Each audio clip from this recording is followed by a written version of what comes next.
जिसमें पहली बार युद्ध भूमि की ध्वनि, भावना, नेतृत्व की लहर एक साथ उठती है। तस्य सजन्य हर्ष कुरु वृद्धः पितामह सिंहनादम विनोदोच्चय संख्य दधमौ प्रतापवान। शंख की ध्वनि बजती है और वह ध्वनि, वह शंख जो भीष्म ने बजाया था, धर्म, मौन और कर्तव्य की टकराहट। गीता के इस 12वें श्लोक में युद्ध भूमि का पहला संगीत है। अब तक शब्द थे, विचार थे, अब ध्वनि आई है। भीष्म वह महायोद्धा है जो पितामह भी है और गुरु भी है, जो कर्तव्य है और धर्म के बीच बटे हुए भी है।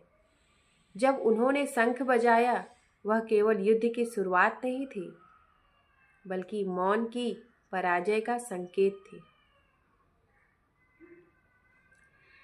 श्लोक में कहा गया है, तस्य सजनस्य हर्षः कुरुविद्धः पितामह सिंहनादम विनदौच्चम संख्यः दद्मौ प्रतापवान।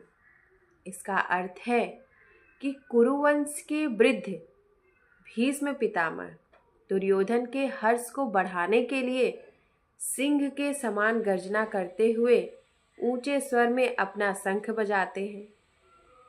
यह शंख युद्ध का उद्घोष नहीं, बल्कि भीष्म के अंतर्मन का द्वंद्व है। तस्य सजन्य हर्ष, दूसरों के सुख के लिए स्वयं का मौन रहना। तस्य अर्थात दुर्योधन का भीष्म ने शंख इसलिए बजाया कि दुर्योधन को हर्ष मिले। कितनी गहरी बात है।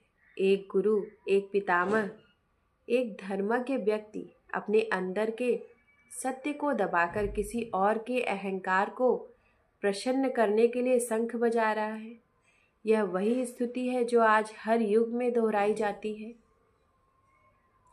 जब सत्यव्रती लोग व्यवस्था, परिवार या संस्था के दबाव में हाँ कह देते हैं, जबकि दिल कहता है नहीं।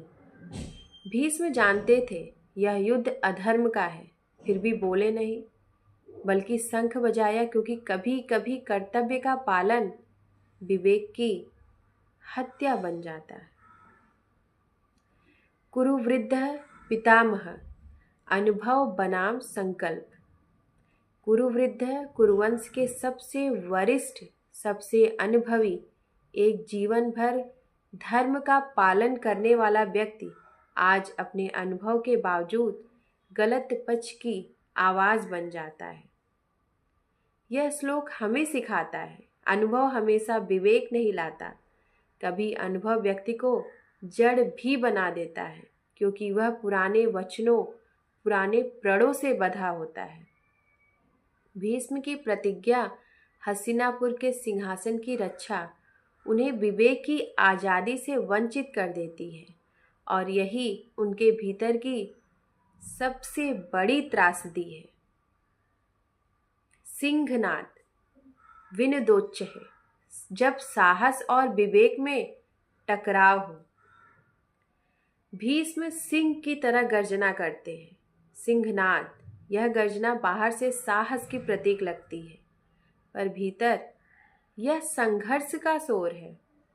सिंह की दहाड़ आमतौर पर आत्मविश्वास की होती है, पर यहाँ यह कर्तव्य की विवशता भी है। भीष्म जैसे व्यक्तित्व जब विवेक की आवाज़ को दबा देते हैं, तो शंख का स्वर वीरता नहीं, बल्कि अंतरात्मा का रोष बन जाता है। आज भी जब कोई व्यक्ति या नेता गलत व्यवस्था का हिस्सा होकर उसका समर्थन करता है, तो उसकी आवाज़ शक्ति नहीं, शर्म की गूंज बन जाती है। संख्य दद्मौ प्रतापवान, प्रतीक की शक्ति। प्रतापवान अर्थात तेजस्वी, वीर, प्रभावशाली। भीष्म का शंख बजाना केवल संकेत नहीं, बल्कि कर्म का आरंभ है। पर ध्यान दीजिए, शंख भगवान कृष्ण भी बजाते हैं, लेकिन अंतर देखिए। भीष्म का शंख अधर्म की रक्षा के लिए, और कृष्ण का शंख धर्म की स्थापना के लिए है।